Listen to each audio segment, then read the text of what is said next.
That's dope. That's love for sure. You know, he looked like. I'm sure you probably gotten this before. Mike Epps, bro. Like, yo, and Mike Epps had dreads, yo. Like, that's crazy. Like, I just realized. I looked up. I was like, yo, this is Mike Epps, bro. I know. Like, that's crazy. You know they give him free French fries when That's we go wild. around, and you know. Wow. No doubt, no doubt, no doubt, no doubt. Where are my most beautiful queens in the house?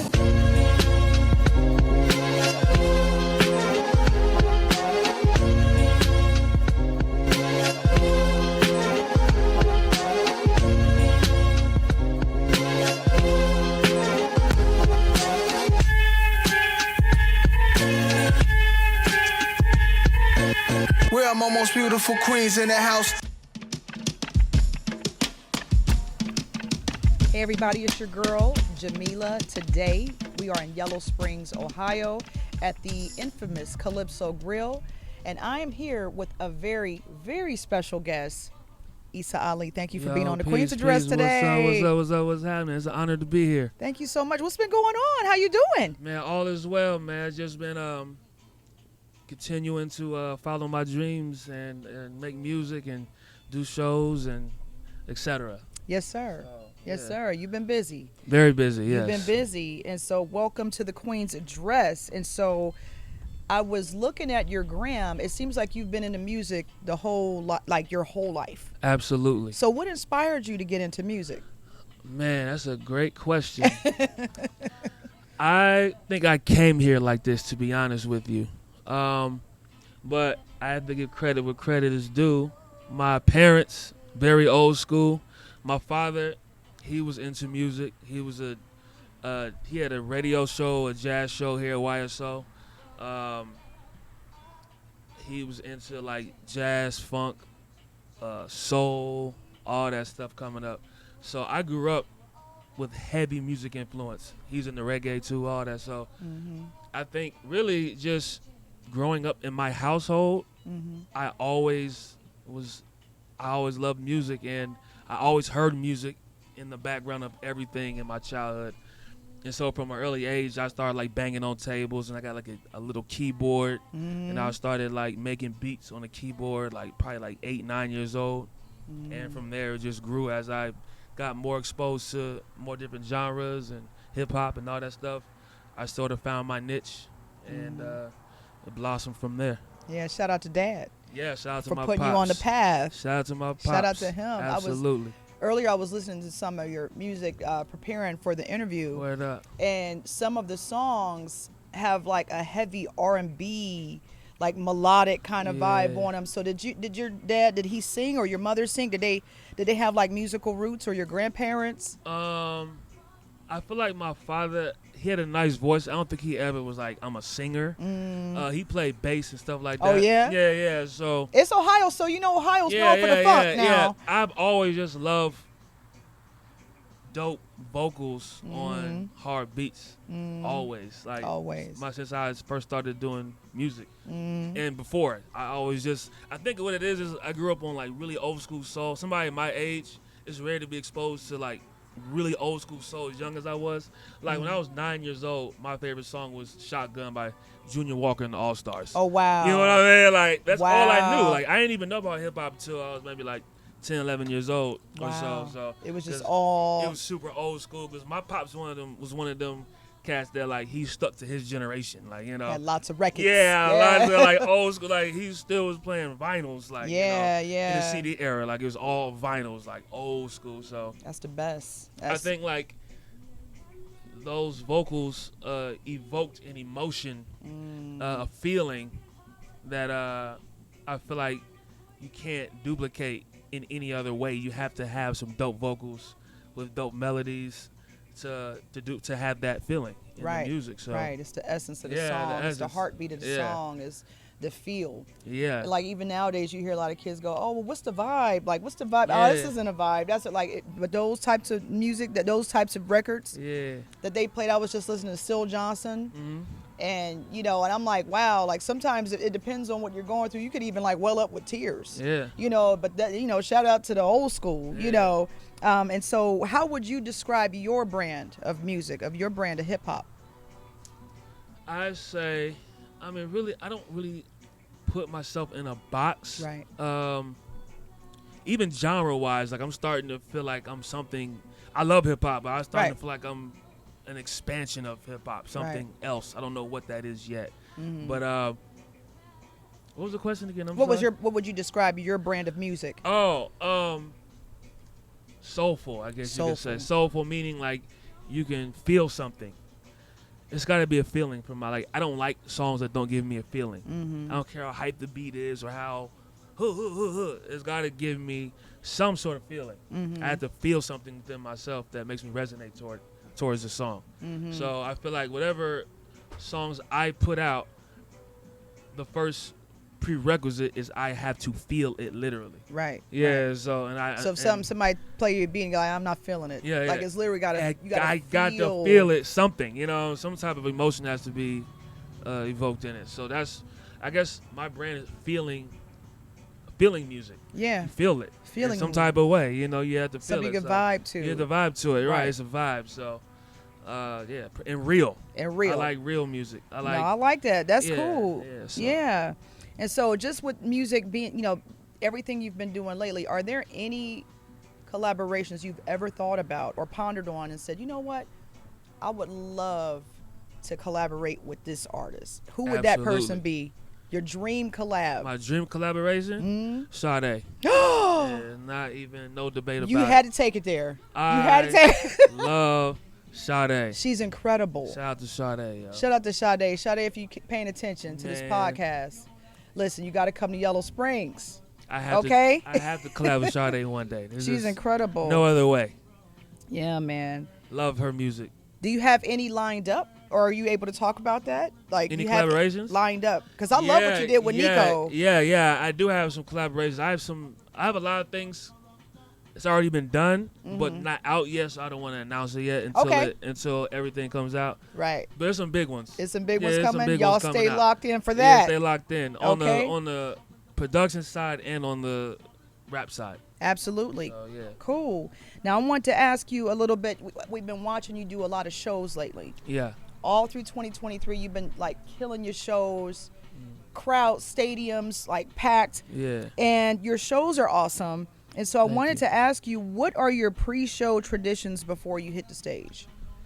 Well, first of all, I got to shout out Dave Chappelle for sharing his audience with me. It's only right. Dave. I can't be out here flexing like, them stadiums is mine. I mean, it's going to be, you know what I'm saying?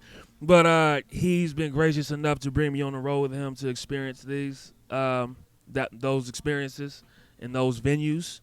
And my pre-show ritual, that's a good question. A lot of different things. I meditate. Yeah. I like to listen to like some calming music, like not even rap, like maybe like some jazz or some soul or something like that. And then right before I get on stage, I listen to like DMX or something like that. Oh wow! So you calm down. Yeah. And then right before, it's like, all right, it's like it's time to hit the ring, like Mike Tyson or something, you know. Get at me, dog. Yeah. Yikes! What the or like real? old locks or something like that, you know. I listen to like locks or like something that's like real. Give me that. Right. To kind of like get the energy up before you hit the stage. Shout out to the Locks too. I know you said the Locks. I love Styles P. Yeah. I love Kiss. I love Chic, man. Would you ever did you see the verses that they did? Yes. Would you ever do a versus? Would I do a versus? Yeah. Absolutely. Who would you want to do a versus with? Man, see, so I'm a producer and a rapper. Yeah. And a somewhat of a singer harmonizer. So that's a good question. It would have to be someone who somebody who does a multiple. Right. J. Cole's kind of in that category. Kanye's in that category. Yeah. But I feel like I need to get some more skin in the mainstream game before I can draw them names in, you know. But, somewhere, probably one of them. Right. Kanye, J. Cole, who else? That'll match energy with the vocals. I don't know. That's a good question. There's only a couple artists that's like me who does both. In that type of way, so I would tune in. That would be dope, though. Yeah, to see something different. Yeah, that'd be dope, though, for sure. Definitely. And so, I had the opportunity to meet you at Dave Chappelle's summer camp show. Yeah. Okay, shout out to Dave. Shout out to Dave. What was it like for you to be performing when a lot of artists were not performing because of the COVID lockdown? You were one of the few who were able to perform during a whole shutdown for months. That was a dream come true. Wow. I mean, it was almost surreal. Yeah. Bittersweet because in the rest of the world, everybody was like scared and like locked down and scared to leave their house, and we were out here living fantasy world. In a cornfield. In a cornfield, kicking it. I partied more during the pandemic than I did when it wasn't the pandemic. Right. It was over. I'm like, we got to go back to the grill again. I know. Like lockdown was fun for us. Yeah, it was. But it was a dream come true because, it's like hip hop came to me. It was in my backyard. Like the biggest acts in the world was performing in my backyard. It was almost like and then you drive home. You don't have to get on the tour bus. I could walk home. I could go perform and then walk home. Right, that's the life. That's every artist's dream. You always hear about artists complaining about hotel after hotel, tour bus. Yeah. You said, look, I can walk home after this. Yeah, that was a dream come true, to be honest. So I'm very thankful for those experiences. Man, that's it. That's all I can say. It was just like, and it was opportunity for me to develop my performance even more, like on that stage. Mm-hmm. So yeah, it was just a great opportunity, a great experience. Yeah, definitely. I'm very thankful for it. Definitely. And so, what has it been like working with one of the greatest comedians of this generation? Oh man, it's been incredible. Yeah. Very honored. He's brought me, like I said, to do those arenas shows here in Cincinnati, Cleveland, Columbus, at the Schottenstein Center, and also I rocked at the House of Blues in Texas with him. Yeah. And it was like Bun B. Who else performed there? Like T.I., Trader Truth, Toby Gwigwe. It was like a crazy lineup. And then he was like, "Yo, you want to rock right now?" Of I'm course. Like, yes, let's go. Let's go. What you mean? Yeah, so. Yeah. Man, it's been a blessing, a great learning experience, to be able to just learn the way that all those people perceive their craft and like how they execute on Excellence. stage. Right. And the confidence that they exude, it rubs off on me. Yeah, I can only imagine. Yeah, and so valuable I lessons. A lot. Yeah, naturally you just learn, and you get to still sharpen steel. Exactly. So it's a blessed experience, to be honest. Absolutely. To say the least. To say the very least. Now, on your song, "The Next Big Thing." Oh yeah. The message in your lyrics is inspiring. It's also empowering, and it's similar to the Nas hit "The World Is Yours." For me, and it's an uplifting vibe. And I saw recently on your social media that you got to hang with Nas at the celebration in New York. Yeah. So what was that experience like? Man, it was incredible. Shout out to Nas. He's my Nas. Favorite. Yeah. He came out to celebrate Dave's 50th birthday at Madison Square Garden, and I was fortunate to be there.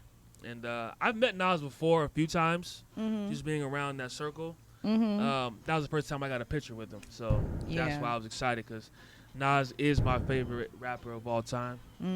He's like Michael Jordan to me when it comes to rap. Yeah, in the universe, he's the greatest rapper. Yeah, to me, like nobody's touching him Yeah. content-wise. I mean, there's a lot of great rappers, but content, like pure content, like he's touched every. There's times where I'm like, oh, this is an original, fresh idea. And I turn Nas record on, I'm like, he beat me to it already. He said something, you know what I mean? Right, like, that'll touch on what you were thinking about. Like he's on that frequency already. Yeah. But shout out to Nas. That was dope to meet him. I mean, I met him before, but to get a picture with him. Yeah, that was dope. That was cool. That was really cool. He killed it. He performs.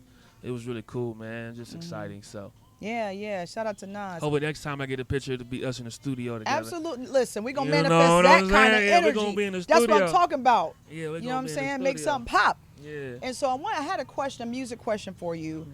When you're writing a song or when you're preparing to like get ready to go into the studio, what is your process like before you go and put something down in the studio? So most of the time, when I write rhymes, I don't just write them I mean, I can write on the spot, but I'm like a constant, like, I just write bars down on my phone all the time. Like, really? if I think of one bar, I put it in my phone. So my phone's like my notepad in my phone is like a compilation of just like one-liners. Yeah, yeah. And then most of the time when I hear a beat, I'll start just stringing these bars together and then like a puzzle, and it makes sense. So like the work's already done most of the time prior to going to the studio. But you have piecing it together. Yeah. It's just like if I catch the right vibe there, then I'm like, okay, I just pieced all these things together that I already got. Yeah. That's how I usually do it. That's cool. So no sitting down to a notebook like, okay, so today I'm going to write a rhyme. Right. Now I have done that before. You have? But, okay. But recently, I don't stop thinking of rhymes. Creatively. It just keeps coming, so I'm like, I already have a reservoir of like bars. Right. Ready to go. Just bars. Yeah, just bars. So just ready. Ready. No, that's cool. Yeah. And so I want to ask you too, do you have anything coming soon for the fans? Because winter will be coming soon and we'll be in the house. I got so much coming soon. Really? I have like albums that I'm sitting on that are done. Really? But my primary focus right now is to start getting visuals together, stuff like that. And just really do it right, roll it out right, instead of just throwing it out there on social media. I want to, because I got some big features and stuff like that I want to really get the right rollout for. Yeah, definitely. Yeah, so, but yeah, I got tons and tons of music. Ready to be. Ready. Yeah. So don't worry, fans. Yeah, they're coming. You'll get what you're looking for and more. Word. Yeah. So, and earlier in the interview, I was telling you about the next big thing. Is one of my favorite songs with you. We have viewers watching, and it's just really an empowering kind of song. Lyrically, when you listen to, you flow about, listen, do your thing. Like, it's kind of like, you know what? It's almost like okay, you got this kind of song. What would you say to any young person that's watching or any grown person that's watching that says, you know what, Issa Ali is the next big thing. I want to be the next big thing. Yeah. What can I do to make something happen? I'm trying to make this album happen. I'm trying to get this career. I'm trying to get my degree. What would you say to somebody who sees you as an inspiration? And what would you tell them if they said, what do I do? I want to be successful too. What do I do? The first thing I'd say is believe in yourself, no matter what. I know it's cliche, but it's absolutely true. Yeah. Next thing I'd say is if you want to do something, do it. And it sounds simple, but a lot of people think they gotta wait to do something, or like, I want to do that. Well, then just do it. Like, if you want to do dope things, then do dope things. Listen, you know what I mean? And then dope. You gotta manifest too. Right. Like, you gotta really believe it. If you want to do dope things, and dope things will happen. So it's almost like you bring it into your orbit. Yeah, it's like be what you wish to be. Yeah. Like, be it already. Right. Prior to the image that you have in your mind manifesting in the way you want to manifest it, be it now, and then watch everything kind of mold to that. Right, and just fall into place. Yeah. Right. Yeah. I mean, I think KRS-One said something in one of his interviews a long time ago. He said, if you're truly hip-hop will come to you, or something like that. I thought that stuck to me. And then look at you. Exactly, like it came to my backyard. Yeah. I was like, I don't know if there's a coincidence or not, but so that stuck to me. But I think really, man, it's really just about doing it. Like, just do it. In this day and age, you know, don't ask permission. Yeah, just go for it. Be about what you about, right? I mean, you can get a studio for like $200-$300 these days. You don't gotta go to a fancy studio. You can get a home studio. You have YouTube. You have Wi-Fi. And Panera Bread. You can upload. You know what I mean? Shout out to Panera. Yeah. Like, you don't even need to have Wi-Fi at your house. You can go a public place and and just make it happen. Yeah. So really, I mean, just do it. Yeah. Honestly, like, people always come up to me all the time, like, man, I'm trying to do this, do that. I'm like, well, why don't you do it? Right. Just do it. Right. And remove try. Right. Like I'm doing. Just do it. Right. Yeah. It's that simple. Like, I've been doing this since I was in 7th, 8th grade, as far as like putting out actual music to the public. Wow. Yeah. I mean, back then it was funny music because I was in like middle school, but still, that's where we started. So you true to this. You not new to this. All right, absolutely. Okay. Absolutely. Okay. We do this for real, for real. So what was it like growing up in Yellow Springs, and how did you find your voice in Yellow Springs? See, like when I was growing up in Yellow Springs, it was a lot blacker than it is now. Okay. A lot blacker. Like I think when I was growing up here, 1 out of 3 was black. My whole neighborhood was black. My whole basketball team was black. I had a very black experience here. Really? Surprisingly, at being out here in the middle of nowhere, it was okay. very black experience. Very hip hop experience. Like it was like I can't describe it. It was like it was just different. Really? But also it was a blessed experience because I'm exposed to a lot of different cultures. So that reflects in my music. I get to hear like what the alternative rock sounds like and how that about Steely people. Dan and Michael McDonald. I grew up in Mansfield, exactly. So it's a different experience. Yeah, so like I get to see how that influences people even through the culture and how they dress and how they talk and just the way they think. And then I get to experience like people who are into like classical music or funk or heavy metal all the way to hip hop and more Eastern style stuff. So it's like a melting pot here. And then it being like a small college town, it was always a progressive town and always young energy coming in. Yeah. So I felt like growing up here, it makes people advanced at a young age, like culturally. More understanding. Yeah, culturally. Like I got a head start when it comes to like worldview culture. Yeah, no, that's dope. Yeah, so I think that reflects in my art a lot too. Wow. I like to tap different elements of different cultures in the same soup in my songs. And you become more well-rounded right, in a lot absolutely. of different ways that a lot of people who are in the projects their whole life. Yeah. They'll see Ohio and be like, yo, I've never seen this many trees. Right. You know, or like growing up in Jersey or, California. Yeah. But when you grow up in the Midwest, I think we have an advantage and fresh water.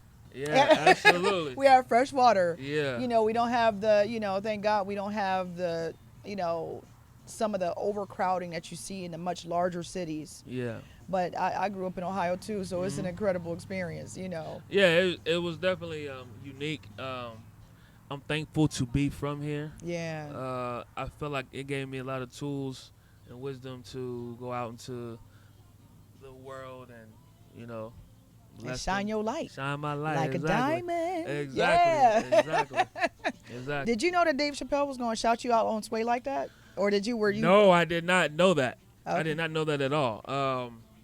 So it was a shock to you, it like it shocked the world. Yeah, it was a shock. And, I told him that when I went, the first time I went on Sway in Detroit, I was like, man, I'm about to get on Sway. I'm about to drive down there. Ooh. It was me and my homie Marcus and my Shout out to homie, Marcus. homie Brad.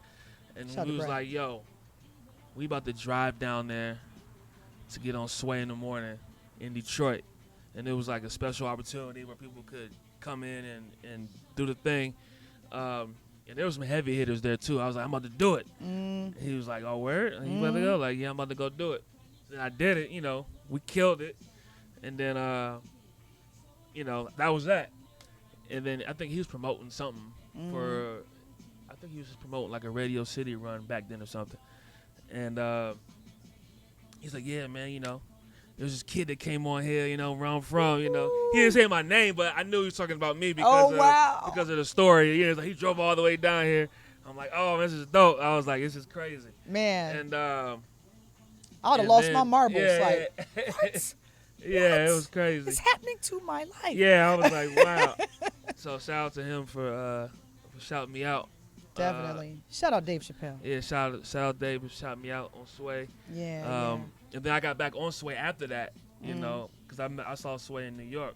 Yeah. And he's like, oh, yeah, man, you the guy he was talking about. And all this stuff, he invited me back on. It was dope. Yeah. So then I got back on there again in New York in the big studio. Right. And that's when I did my thing again and killed it. And, yes. Man, it was. And the rest is history. The rest is history after wow. that. I just saw Sway in New York, matter of fact. At the celebration. Yeah, I saw it, yeah. Shout out to Sway, man. Shout out to Sway. Sway. He's about the culture. Definitely. Sway is all about the culture. I love about Sway, he gives people opportunities who aren't mainstream yet. Like, he gives up-and-coming artists indie who artists are making some noise that get on his radar, he'll put them on. He'll put them in a big buzz. platform. Yeah. And allow them to prove themselves. Absolutely. And it's we need more like him. Yeah. And one good thing I like about Sway, he kind of like weeds. He weeds the culture because like it's real. Like he'll put you on the spot. He'll put on beats. You don't know what beats coming. And he's like, yo, you got to spit. Let's go right now. Yeah. And whatever happens. Some hyenas up in there. Yeah, whatever happens is going to go live on YouTube. It's going to be up there for the world XM, to see. every platform. There's no like, you know, you can't like, no, don't put that on there. Like that's up there. You got to be ready. Yeah, you got to be ready. Because he'll put you on the spot like this. What you want, right? Let's go. It's what you want. Let's go. Yeah. So shout out to Sway, man. I love that because that gives real artists opportunity to really shine. Because artists really are just looking for a shot. Exactly. Like I've seen people struggle like for years trying to get on. Yeah. And when they get that shot, that one shot. Yeah. What does Eminem say? Do not miss your chance to blow because opportunity comes once in a lifetime. Yo. Yeah, shout out to Eminem. Shout out to Sway. Yeah. So we are in the place to be. Issa Ali, I thank you. Yo, thank you. Thank you, King, so much for coming on the Queen's Address. Yo, it's an honor. And, okay. Shout out to y'all whole movement and Yeah. everything y'all doing. This is dope. I'm glad we can finally link up. Yeah. You've been so busy. I know. You've been so busy. busy. I'm thankful to come on here and you know.